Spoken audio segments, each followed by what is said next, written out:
이 드로아에서 7일 보내고 거기서 유두고가 살아나죠. 그리고 그 사건이 있은 이후에 이제 다시 배를 타고 출발을 하는데 여기서 이제 특이한 점이 발생하죠. 각 성에서 온 각 그 유럽의 교회들에서 온 대표들과 또 이 바울의 일행들이 다 같이 배를 타고 간 것이 아니라 그들은 먼저 가서 아소로 가라고 하고 바울은 걸어서 아소까지 갔다라고 합니다.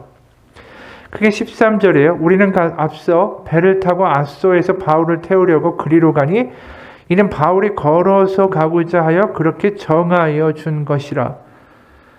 지금 근데 우리가 알고 있는 것처럼 16절에 보면 바울이 지체하지 않기 위하여 에베소를 지나서 배 타고 가기로 작정하였으니 이는 될 수 있는 대로 오순절 안에 예루살렘에 이르려고 급히 가미로라. 그치, 급하다라는 거예요. 오순절 전에 예루살렘에 도착해야 된다. 그러면 일행들이 같이 배를 타고 가는 편이 훨씬 빠를 텐데 왜 굳이 바울은 아소까지 걸어서 가겠다라고 고집을 했을까?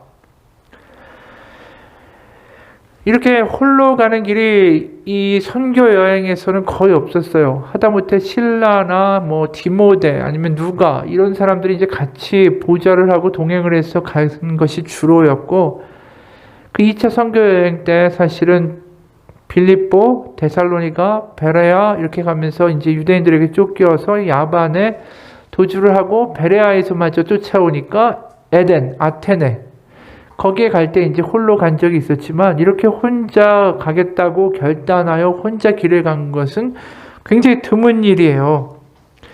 사실 드로아에서 아수까지의 거리가 60km 정도 돼요.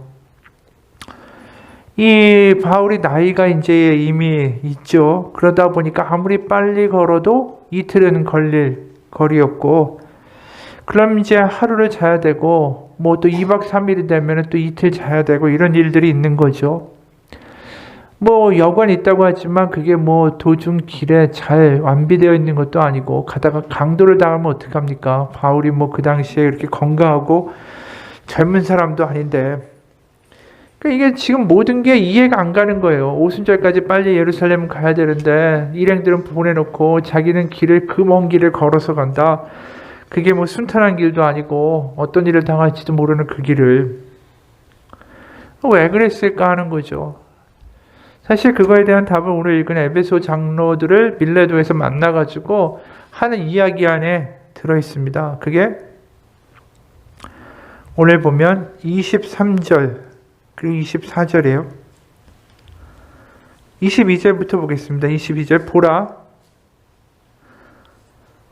나는 성령에 매어 예루살렘으로 가는데 거기서 무슨 일을 당하는지 알지 못하노라. 오직 성령이 각 성에서 내게 증언하여 결박과 환난이 나를 기다린다 하시나 내가 달려갈 길과 주 예수께 받은 사명과 하나님의 은혜의 복음을 증언하는 일을 마치려 하면은 나의 생명조차 조금 더 귀한 것으로 여기지 아니하노라. 바로 이제 이 사도 바울이 뭘 경험한 거냐 하면 2차 전도 여행 때 원래 이 아시아에만 있기로 했었잖아요. 에베소에. 근데 이제 그 드로아에서 마게도니아 청년 환상을 보고 나서 유럽으로 가서 유럽에 이제 교회들을 세웠죠. 그렇게 된 계기가 그냥 자기가 그렇게 하고자 했던 게 아니라 우리가 그 본문을 다시 보진 않겠지만 그 드로아에서 마게도니아로 넘어간 게 성령이 계속 막으신 거예요. 그리스도의 영이 허락치 않으셨다라고 표현해요. 그러니까 어디를 가려고 했으면 거기가 막혀서 다시 또 돌고 하다가 이제 결국은 아시아에서 갈 데가 없을 때 유럽으로 보내신 거예요. 자신이 계획한 게 아니라 그리스도의 성령이 바로 그를 그렇게 보내신 경험이 바울에게는 있었죠. 근데 이번에 또 성령이 그에게 말씀하시고 알려주신 거예요. 뭐냐 하면 예루살렘에 가게 되면 핍박과 결박과 환난이 있을 것이다. 이제 그 예고와 예언과 그 성령의 말씀을 들은 다음에 어떻게 반응하느냐가 이제 바울에게 달려 있는 것이죠.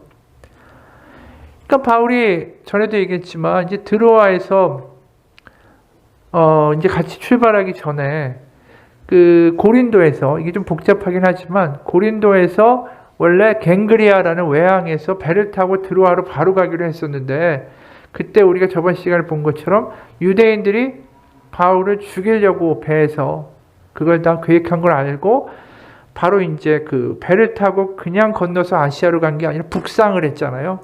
그래서 마게도니아에 있는 교회들을 다시 방문하고 거기서 드로아로 갔었죠. 그러니까 그 위로 성을 올라가면서 지날 때마다 성령님이 얘기하신 거예요. 예루살렘에 가면 결박과 핍박이 있다. 그래서 그 이야기를 이제 듣고 나서 마음속에 어떻게 해야 될까에 대한 생각을 하게 됐을 겁니다. 그리고 이제 드로아에서 도착한 다음에도 계속 그 생각이 떠나지 않았겠죠. 왜냐하면 그게 이제 어떻게 그 상황에 대해서 내가 받아들이고 해석하고 그 일을 도대체 어떻게 내가 감당해낼 것인가에 대한 생각을 했을 거예요. 그 아소에 이제 도착을 하면서 아마 생각이 다 정리가 됐을 겁니다. 뭐냐 하면 성령님이 그런 결박과 환란이 있다고 하시는 것 자체에 대하여 내가 피하라는 게 아니라 그 상황에 대하여 나는 오히려 그냥 내가 은혜의 복음을 전파하는 일을 위하여 목숨도 아끼지 않고 돌파하겠다라고 결단을 내린 거죠. 그러니까 사실은 성령님이 결박과 환란이 있다. 그러면 그걸 어떻게 받아들일 수도 있냐면 하나님이 가르쳐 주셨으니까 도망가야겠다. 가지 말아야겠다. 아니면 이번에 여행은 취소하고 지금 각 성의 교회들의 대표들은 돌려보내고 다음에 가는 걸로 해야겠다. 아니면 내가 빠지고 나머지 일행만 예루살렘에 보내야겠다. 뭐 여러 가지 생각들을 할 수가 있잖아요. 그런데 아수까지 걸어가면서 결국 그가 선택한 건 죽음의 길을 선택한 거예요. 이제 내가 어떠한 일이 있을지 모른다. 물론 죽을 수도 있고 안 죽을 수도 있지만 환난과 핍박이 있지만 간다로 결정을 내린 거예요. 나중에 사도행전 21장에 보면은 이러한 사도 바울의 결정에 대하여 계속해서 성령과 예언을 통해서 핍박과 환난이 있을 것을 계속 알려주세요. 사도행전 21장에 보면은 바울의 일행들이 이제 가이사랴, 거의 다 왔죠. 예루살렘 위쪽에 있는 도시가 가이사랴니까 거기까지 도착을 했는데 이런 일이 있었어요. 사도행전 21장 10절부터 15절 보면 여러 날 머물러 있더니 아가보라 하는 한 선지자가 유대로부터 내려와 우리에게 와서 바울의 띠를 가져다가 자기 수족을 잡아 매고 말하기를 성령이 말씀하시되 예루살렘에서 유대인들이 이같이 이 띠 임자를 결박하여 이방인의 손길에 넘겨주리라 하거늘. 우리가 그 말을 듣고 그곳 사람들과 더불어 바울에게 예루살렘으로 올라가지 말라 권하니 바울이 대답하되 여러분이 어찌하여 울어 내 마음을 상하게 하느냐? 나는 주 예수의 이름을 위하여 결박당할 뿐 아니라 예루살렘에서 죽을 것도 각오하였노라 하니 그가 권함을 받지 아니하므로 우리가 주의 뜻대로 이루어지리이다 하고 그쳤노라. 그렇죠. 이 성령의 예언이 다른 사람을 통해서까지 다시 한번 또 들어오는 거예요. 이제 잡혀가지고 이방인이면 누구겠어요? 로마 사람들이죠. 그들에게 넘겨질 것이다. 그러니까 이제 사도 바울의 그 결단의 순간이 사실은 드로아에서 아소까지 걸어가는 그 며칠 사이의 길 가운데 있었던 거예요. 게다가 더 확정적으로 이 바울의 결심을 할 수 있게 만드는 게 뭐냐 하면 이 드로아의 사건이잖아요. 드로아에서 무슨 일이 있었습니까? 이미 이야기했지만 바로 유드고가 죽었다가 살아났죠. 그걸 보면서 드로아 교인들뿐 아니라 그 유럽에서 온 각 교인들 그리고 에베소 교인들 모두 다 예수 그리스도의 십자가와 부활의 메시지가 말이 아니라 실제구나라는 것을 다시 한번 경험하는 일이 있었죠. 그리고 그게 그 사람들에게만 주는 신호가 아니라 바울에게도 자신에게 주는 신호고 사인이기도 했어요. 뭐냐 하면 그래 부활이 있지. 내가 죽는다고 해서 끝이 아니고 내가 죽음의 길을 설사 가고 핍박과 환난의 길을 가서 내 생명이 끝난다 할지라도 그게 끝이 아니지.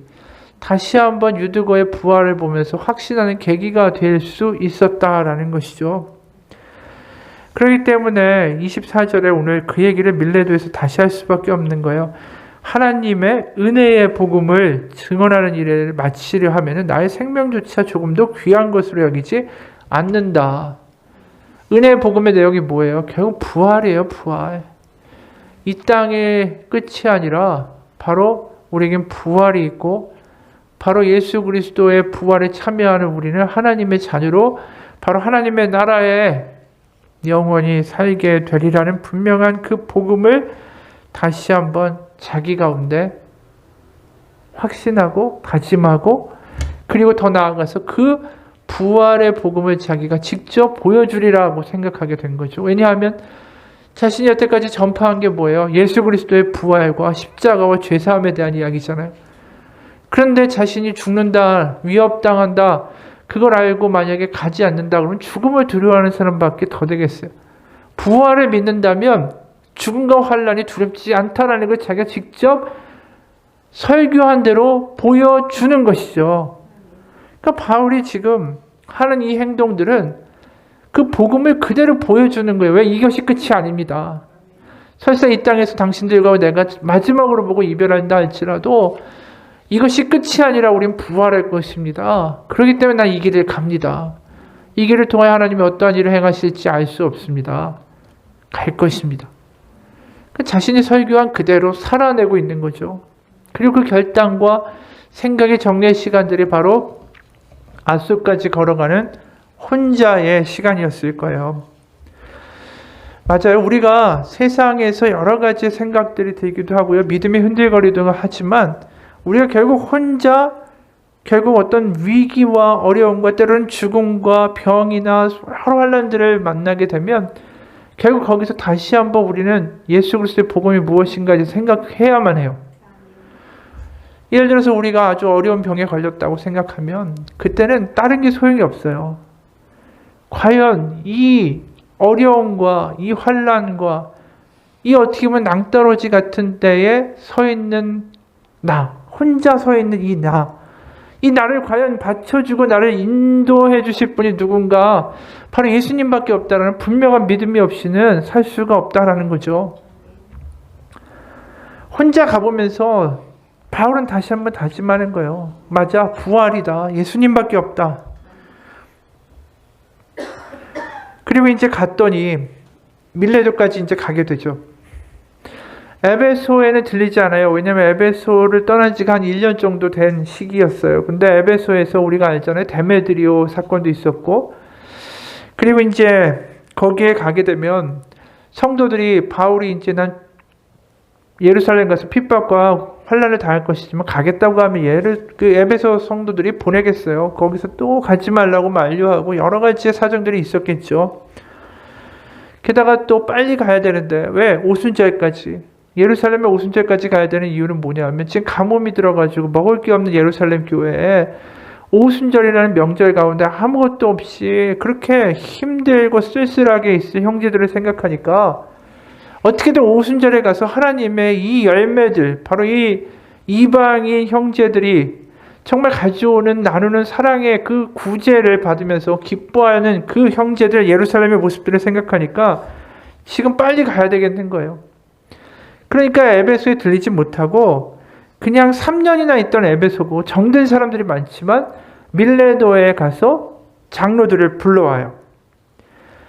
그 거리가 그렇게 멀지는 않습니다. 그러니까 이제 밀레도에서 에베소의 장로들이 오는 거예요. 여기는 장로들은 지금의 우리 제도적인 장로들이 아니에요. 그 당시에 그 교회 장로들은 약간 좀 다릅니다. 일단 지도자라고 생각하면 될 것 같아요. 그래서 이제 밀레도에서 에베소 장로들을 만나서 고별 설교를 해요. 유언인 거예요, 일종의. 다시는 나를 보지 못할 겁니다. 그렇기 때문에 여러분에게 내가 이 말을 하고 싶습니다. 이게 반드시 에베소에 있는 성도들에게만 남기는 것은 아니겠죠. 왜냐하면 바울하고 같이 다니는 사람들이 이미 얘기했잖아요. 각 성과 각 교회에서 온 대표들이니까 이제 자신이 선교해서 세웠던 모든 교회들에게 던지는 고별 설교인 거예요, 사실상.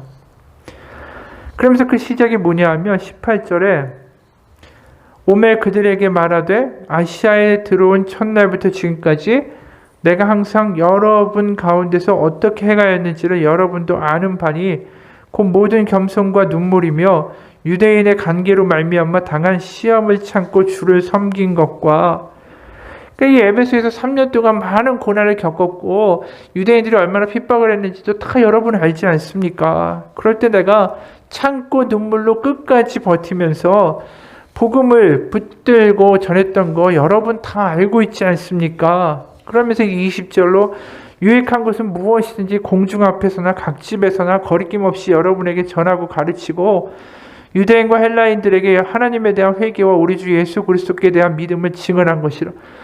그러니까 회개하고 예수 그리스도를 믿으십시오. 그리고 부활이 우리에게 약속된 것임을 믿으십시오. 그러면서 그것을 거리에서도 하고 집에서도 하고 어디든지 자신이 어떠한 상황을 당하는 거 굴하지 않고 그 말씀을 전했다라는 거예요. 그리고 22절에 보라, 아까 이야기한 그 대목이죠. 예루살렘 가는데 거기서 어떤 일을 당할지 모르고 성령이 이미 가르쳐 주시는데 결박과 환난이 나를 기다린다고 하지만 24절에 내가 달려갈 길과 주 예수께 받은 사명 곧 하나님의 은혜의 복음을 증언하는 일을 마치려면은 나의 생명조차 조금 더 귀한 것으로 여기지 아니한다. 자신이 죽어서 이제 못 볼 것이다 라고 사실은 암시하고 이야기하고 있어요. 그러면서 25절에 보면 여기 나오죠. 보라, 내가 여러분 중에 왕래하며 하나님의 나라를 전파하였으나 이제는 여러분이 다 내 얼굴을 다시 보지 못할 줄 아노라. 이게 죽는다라는 이야기예요. 사실은 이제 가면은 못 보게 된다. 그러면서 보라 이렇게 얘기하죠. 보라, 내가 여러분 중에 왕래하며 하나님의 나라를 전파하였으나 이제 보라라고 이야기하면서 여러분들에게 내가 할 유언이 있다. 그리고 여러분에게 당부할 말이 있다. 이제 보고 들어라. 그러면서 이제 그 이하에 이 장로들에게 하는 당부의 내용의 메시지가 연결이 돼요. 그 장로들에게 하는 당부의 메시지를 우리가 다음 시간에 볼 거고요. 그래서 25절 그 다음에 뭐라고 이야기가 나오냐면 본격적인 당부를 하기에 앞서서 이 이야기를 해요. 26, 27절에 그러므로 오늘 여러분에게 증언하거니와 모든 사람의 피에 대하여 내가 깨끗하니 이는 내가 거리지 않고 하나님의 뜻을 다 여러분에게 전하였습니다. 여기 보면 좀 약간 낯선 표현이 있어요. 모든 사람의 피에 대하여 내가 깨끗하니 이게 무슨 말인가? 이게 에스겔 33장에 나오는 말씀이에요. 에스겔 33장 1절부터 6절. 에스겔 33장 1절부터 6절에 이런 말씀이 있어요. 에스겔 선지자, 구약의 에스겔 선지자에게 하나님이 이런 말씀을 주신 거예요. 여호와의 말씀이 내게 임하여 이르시되 인자야, 인자야, 이것은 이제 사람아, 이게 바로 에스겔을 가리키는 겁니다. 너는 내 민족에게 말하여 이르라. 가령 내가 칼을 한 땅에 임하게 한다 하자. 그 땅 백성이 자기들 가운데에 하나를 택하여 파수꾼을 삼은 그 사람이 그 땅에 칼이 임함을 보고 전쟁이나 재앙이 임함을 보고 나팔을 불어 백성에게 경고하되, 그러니까 파수꾼을 세웠으니 파수꾼이 당연히 나팔을 불어 저게 전쟁이 적이 오고 있다라고 이제 알려야 되는 게 당연한 거죠. 4절에 그들이 나팔 소리를 듣고도, 그러니까 이제 파수꾼이 나팔을 불었어요. 정신 차리지 아니하므로 그 임하는 칼에 제거함을 당하면 그 피가 자기의 머리로 돌아갈 것이라. 그러니까 파수꾼이 나팔을 불어서 그들이 그걸 듣고 대비해야 되는데 적들이 오는데도 나팔 부는데도 전혀 개의치 않았다 하면 그건 파수꾼의 책임이 아니라는 거예요. 그런데 5절에 그가 경고를 받았던들 자기 생명을 보존하였을 것이나 나팔 소리를 듣고도 경고를 받지 아니하였으니 그 피가 자기에게로 돌아가리라. 그러나 칼이 임함을 파수꾼이 보고도 나팔을 불지 아니하여 백성에게 경고하지 아니하므로 그중 한 사람이 그 임하는 칼에 제거당하면 그는 자기 죄악으로 말미암아 제거되려니와 그 죄는 내가 파수꾼의 손에서 찾으리라. 이게 뭐냐면 결국 파수꾼이 나팔 부는 일을 제대로 하지 않는다면 결국 멸망하는 모든 책임은 파수꾼에게 물겠다, 이렇게 말씀하시는 거예요. 결국 파수꾼이 누굴 이야기하는 겁니까? 선지자 얘기하는 거예요. 결국 예언자인 에스겔이 남유다 그 성읍에서 남유다 사람들에게 이런 얘기를 한 거죠. 오늘 이 에스겔 33장의 밑에 11절을 보면 결국 이 에스겔 선지자가 백성들에게 말한 메시지는 이겁니다. 요약하면 너는 그들에게 말하라. 주 여호와의 말씀이니라. 나의 삶을 두고 맹세하노니 나는 악인이 죽는 것을 기뻐하지 아니하고 악인이 그의 길에서 돌이켜 떠나 사는 것을 기뻐하노라. 이스라엘 족속아 돌이키고 돌이키라. 너희 악한 길에서 떠나라. 어찌 죽고자 하느냐 하셨다라. 이 분명히 이제 너희가 돌이키고 회개하지 아니하면 죽으리라. 반드시 죽으리라. 그게 지금 에스겔이 전한 메시지예요. 근데 왜 갑자기 사도 바울이 이 에스겔의 이야기를 했을까? 굳이 왜 에스겔의 이야기를 하고 있을까? 사실 많은 시사점이 있어요. 그건 뭐냐면 바로 사도 바울이 자신이 어떠한 사명을 가지고 살아가는지를 늘 생각했기 때문에 이 에스겔의 말씀을 바로 이야기한 거죠. 그건 뭐냐면 나는 파수꾼이라는 거예요. 외치지 않으면 저 사람들 결국 다 죽을 텐데 그 안타까운 가운데 난 외쳐야 되는 사람이다. 어떠한 일이 있던 간에 나는 외쳐야 하는 사람이다. 이게 사도 바울의 일생의 정체성이었던 거예요. 그래서 자신이 에스겔과 같은 사명을 가지고 이 땅에 하나님으로 말미암아 부름받았고 내가 각 성을 다니면서 한 모든 일은 나팔을 분 거예요. 예수 그리스도를 믿으라. 그렇지 않으면 구원은 없다. 그걸 어떤 곳이든 장터든 문 앞이든 공중이든 그 어떤 곳이든 외치고 다니는 파수꾼이었다라는 것이죠. 그래서 27절에 이런 말이 있잖아요. 이는 내가 거리지 않고 꺼리지 않고 하나님의 뜻을 다 여러분에게 전하였음이라. 이 파수꾼이라는 정체성을 가지고 살았던 바울, 그 이야기를 나중에 보면 에베소 장로들에게도 이야기해요. 뭐라고 이야기를 하냐면 깨어 있으십시오 라고 이야기해요. 아까 뭐라고 합니까? 파수꾼이 나팔을 불지 않는 건 왜 나팔을 불지 않을까요? 졸기 때문이죠. 자고 있기 때문이에요. 자고 있으니까 적이 오는 걸 못 보니까 나팔을 못 부는 거죠. 결국 파수꾼의 임무의 가장 핵심적인 건 뭐냐면 깨어 있는 거예요. 깨어 있어서 분명히 종말이 있고 심판이 있고 죽음 이후에는 천국과 지옥이 있고 하나님의 약속 부활은 진실입니다. 이걸 깨어서 외치고 살아낼 의무가 사도 바울에게 있었다라는 것이죠. 그게 파수꾼이에요. 그렇기 때문에 사도 바울이 예루살렘에 가면 성령이 나에게 환난과 핍박이 있을 거라고 말씀하시지만 그거와 상관없이 나는 나의 생명조차 그 복음을 전하는데 아끼지 않겠습니다. 그게 바로 파수꾼의 사명이고 삶이었다라는 것이죠.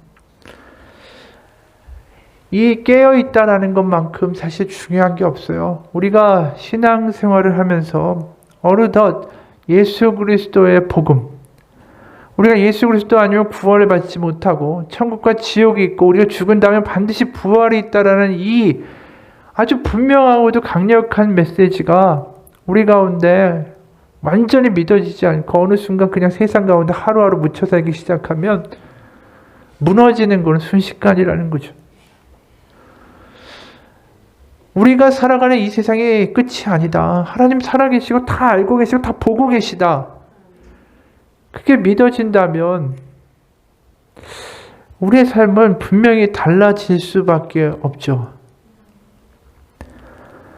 그렇기 때문에 사도 바울은 그러한 깨어있는 것을 어떻게 표현하냐면 고린도전서 9장을 봅니다. 고린도전서 9장 26절, 27절.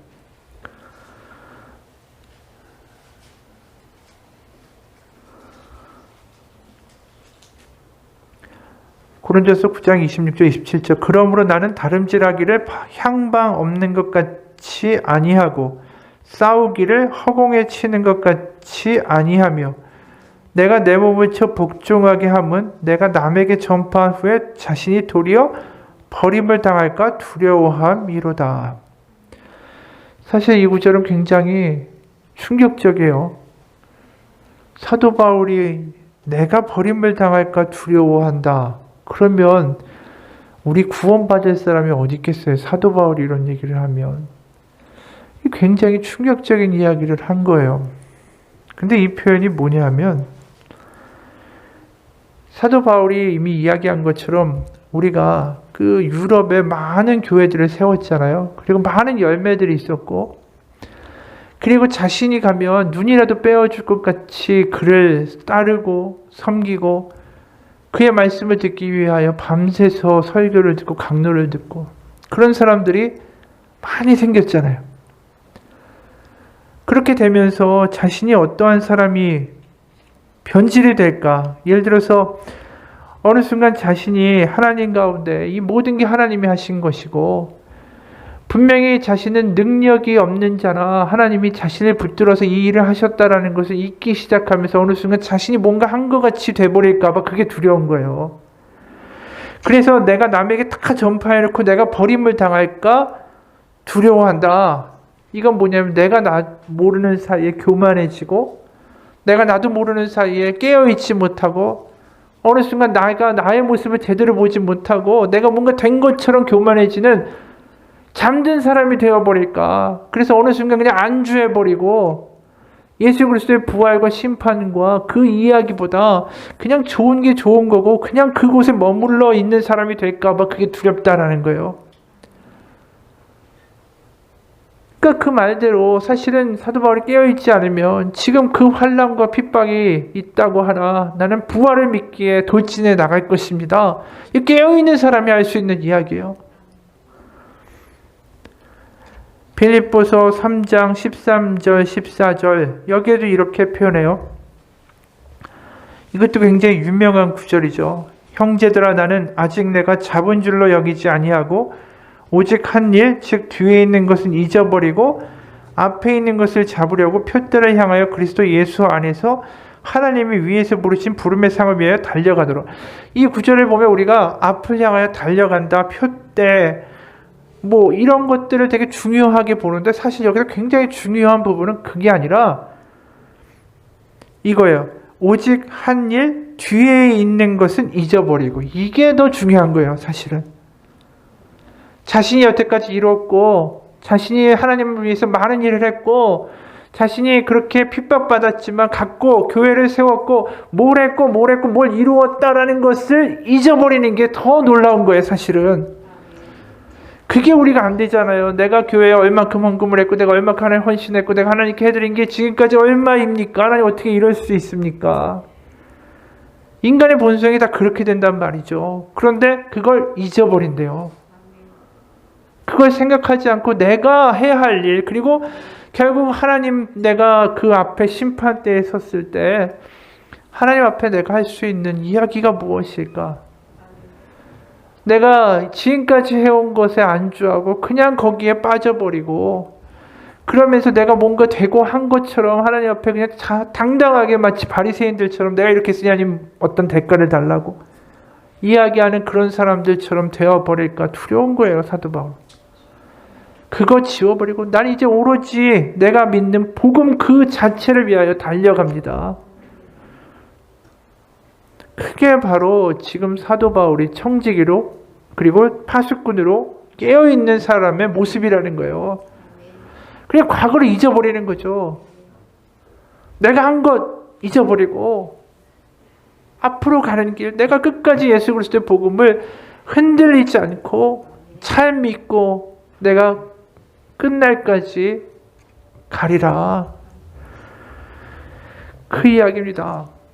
우리가 주의 설교에도 그런 얘기 했잖아요. 베드로가 변질된 게 뭐예요? 처음에 나는 죄인입니다. 나를 떠나소서. 그러다가 점점 변하잖아요. 예수님 잡고 흔들면서 정신 차리라고, 그런 일이 있기에 내가 놔두지 않겠다. 내가 칼을 뽑아서 예수님 지키겠다. 내가 여태까지 예수님한테 한 헌신이 있는데 그 헌신의 대가로 나는 가장 높은 자리에 앉아야겠다. 이게 참 슬픈 이야기예요. 우리의 믿음 가운데, 우리의 신앙 가운데 이 모르는 사이에 점점 들어오는 게 내가 뭘 좀 했다라는 거예요. 내가 정말 복음을, 그리고 내가 어떻게 구원받았는지를, 그거에 대한 것을 다시 한번 나한테 계속 스스로 일깨우지 아니하면 우리는 잠들어 버려요. 베드로가 그렇게 된 것처럼. 예수님이 옆에 계신데도 베드로는 잠든 거예요, 사실상. 자신의 첫 번째 고백을 다 잊어버렸으니까. 근데 베드로만 그런 게 아니에요. 모세도 그랬어요. 모세가 민수기 20장을 보면 여호와께서 모세에게 말씀하세요. 민수기 20장 8절 한번 볼까요? 민수기 20장 8절.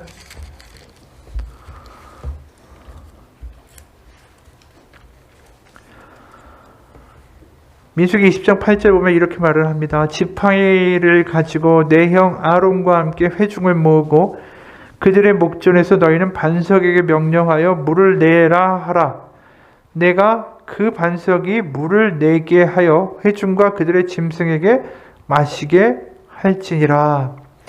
하나님이 뭐라고 명령하셨냐면 모세에게 네 형과 함께 그들 앞에 서서 반석에다 명령해서 물이 나오라 라고 외치면 물이 나와서 그 물을 사람들과 가축이 먹게 될 것이다 라고 말씀하셨어요. 그런데 모세가 어떻게 했냐 하면 10절과 11절이에요. 민수기 20장 10절 11절. 모세와 아론이 회중을 그 반석 앞에 모으고 모세가 그들에게 이르되 반역한 너희여 들으라. 우리가 너희를 위하여 이 반석에서 물을 내려 하고 모세가 그의 손을 들어 그의 지팡이로 반석을 2번 치니 물이 많이 솟아 나오므로 회중과 그들의 짐승이 마시니라. 이 일로 어떻게 되냐? 모세가 가나안에 들어가지 못해요. 여태까지 해온 게 얼만데. 모세가 광야에서 40년간을 그렇게 그 말썽꾸러기 백성들을 이끌고 그래도 하나님 믿으면서 신실하게 다 왔는데 눈앞에 보이는 요단강만 건너면 가나안인데 이 일로 인하여 가나안에 들어가지 못합니다. 그 이유가 뭐냐 하면 그냥 명령하라고 하셨어요. 하나님은. 근데 모세가 어떻게 했냐 하면 지팡이로 반석을 2번 쳤고 그리고 뭐라고 말하냐 하면 우리가 너희를 위하여 이 반석에서 물을 내랴 라고 얘기했어요. 우리가 누구예요? 모세와 아론이에요. 하나님이 내시는 게 아니라 우리 모세와 아론이 우리가 내려 하면서 지팡이로 반석을 2번 쳤습니다. 이게 무슨 일이에요? 어느 순간 모세가 하나님의 자리에 앉아 있잖아요. 자기가 뭔가 하는 것처럼 자기가 이제 뭐가 된 것처럼 생각하는 마음이 들어버린 거예요. 여태까지 내가 한 수고, 여태까지 내가 한 그 모든 것, 그게 다 하나님이 자신을 통해서 이루신 것인데 어느 순간 자신이 한 것처럼 생각이 드는 거죠. 그걸 다른 말로 말하면 은혜를 잊어버리는 거예요. 우리가 하나님 앞에 섭섭하게 변질되는 믿음의 모습이 가장 클 때가 뭐냐 하면 내가 여태까지 한 게 있는데 하나님 이러면 섭섭하죠. 하나님 제가 이렇게까지 했는데 하나님 그러면 이렇게 하시면 안 되죠. 그러면서 시험에 들고 섭섭한 마음이 들기 시작해요. 그건 거꾸로 말하면 지금까지 해온 게 은혜로 한 게 아니라 내가 했다는 얘기잖아요. 그렇죠? 하나님의 은혜에 감격해서 하나님의 은혜 때문에 한 게 아니라 내가 한 게 돼버리면 어느 순간 우리는 사랑이 아니라 하나님과 거래를 하기 시작해요. 내가 이렇게 하고 이렇게 했는데 하나님 그거에 대한 대가를 주셔야 되는 거 아닙니까?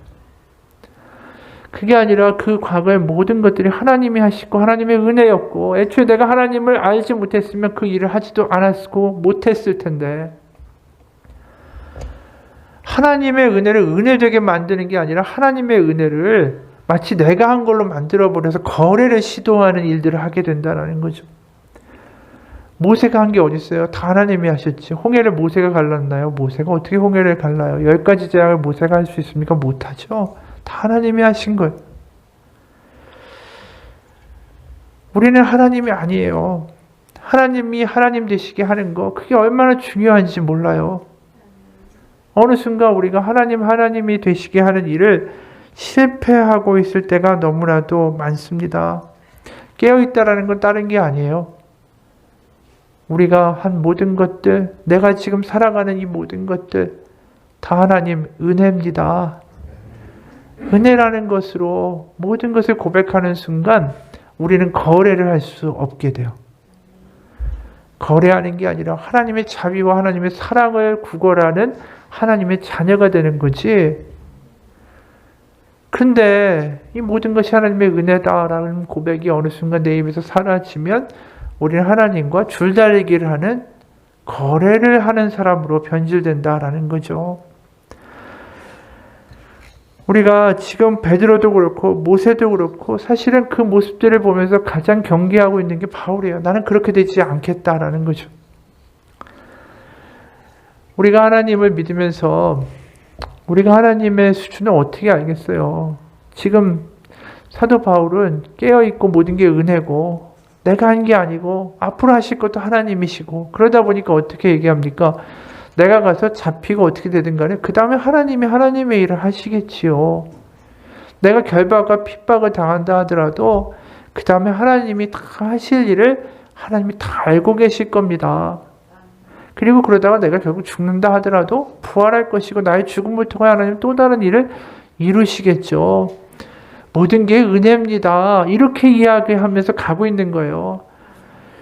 우리가 깨어 있는다. 은혜가 은혜되게 한다. 그거 결국은 내 주제 파악 잘 되는 거예요. 하나님 전 아무것도 아닙니다. 전 늘 부족하고요. 지금 뭐가 된 것 같아도요. 뭐 하나가 무너지고요. 뭐 하나 다치고요. 뭐 하나 안 되면 그냥 픽 쓰러지는 별것도 아닌 인간이에요. 하나님. 저 아무것도 아니거든요. 하나님 전 내일 일도 모릅니다. 모레 일도 모르고요. 무슨 일이 어떻게 날지 1년 후의 일은 더 모르는 사람들이에요. 하나님. 하나님 은혜가 필요합니다. 그게 얼마나 하나님을 기쁘시게 하는 고백인지 몰라요. 김집사라는 사람이 있었어요. 충무에서 그릇 장사를 하는 사람이었는데 그래 일주일에 한 번씩 월요일마다 배를 타고 충무에서 배를 타고 부산으로 가서 그릇을 띄어다가 가져와서 일주일 동안 이제 충무에서 장사를 했대요. 근데 이분이 굉장히 신앙이 열심히 있어서 교회를 열심히 섬길 뿐 아니라 매일매일 하루도 빠짐없이 새벽 기도에 나오는 분이었어요. 근데 이제 월요일날 새벽 기도에 목사님이 말씀을 하시는데 은혜가 되는데 하필이면 설교가 너무 긴 거예요. 새벽 기도에 참석한 이 집사님이 마음이 타는 거죠. 빨리 배를 타야 되는데 배 놓치면 물건을 못 갖고 오니까 이제 일주일 동안 공치게 되는데 이게 좀 옛날 이야기인가 봐요. 목사님이 말씀하시는 중에 이거 나가지도 못하고 애태우면서 말씀을 끝까지 들었어요. 그래서 새벽 기도가 딱 마치자마자 헐레벌떡 부두로 뛰어가면서 속으로 기도했어요. 하나님, 배가 5분만 늦게 떠나게 해주세요. 5분만 기다리게 해주세요. 간절히 기도하면서 뛰어갔는데 배가 막 출발해버린 거예요. 소리를 질렀지만 배는 그냥 갔습니다. 이 집사님이 허탈한 심정을 가지고 집으로 돌아올 수밖에 없었어요. 하나님, 내가 말씀 듣는다고 조금 늦었는데 아버지, 배가 떠나 버리니 이거 어떻게 합니까?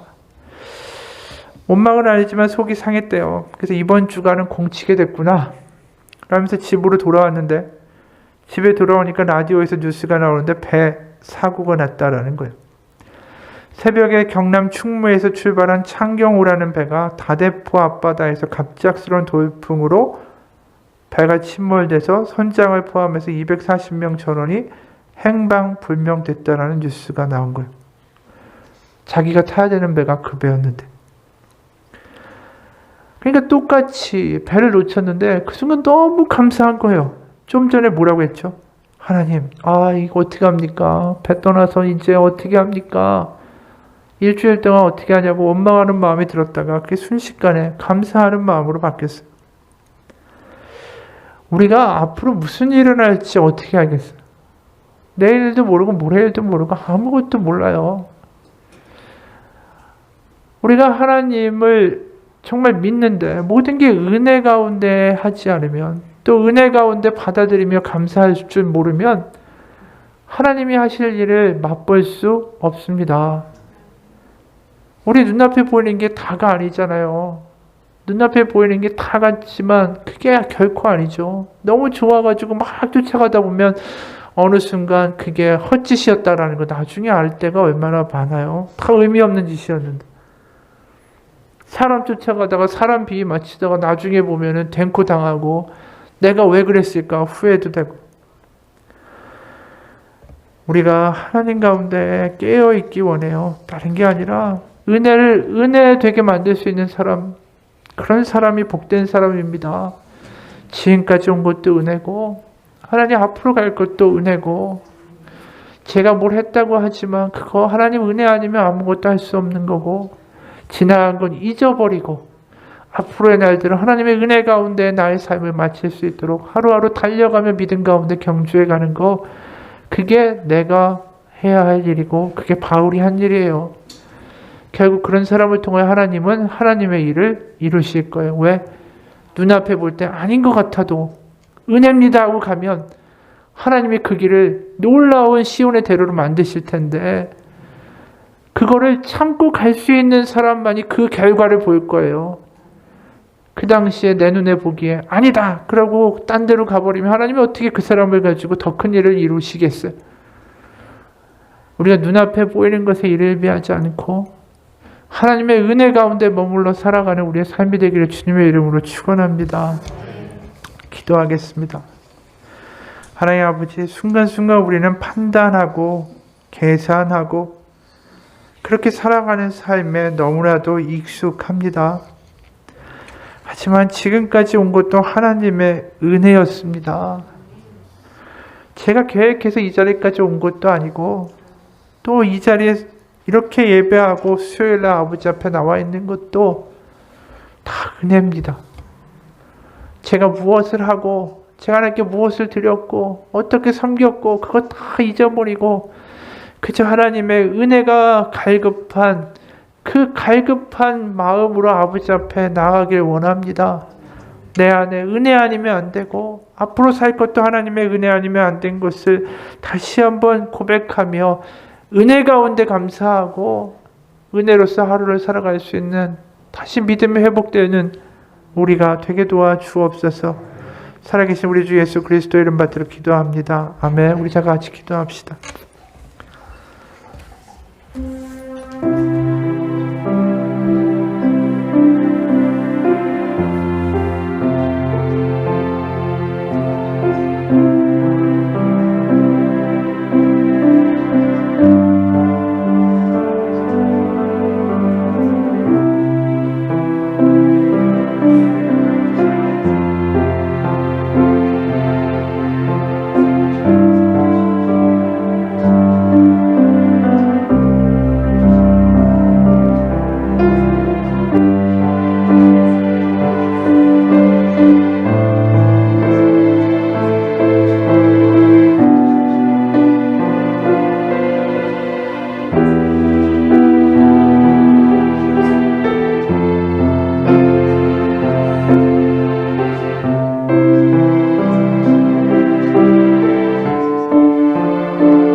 하나님 아버지, 은혜 없이는 살 수 없는 게 저희들입니다.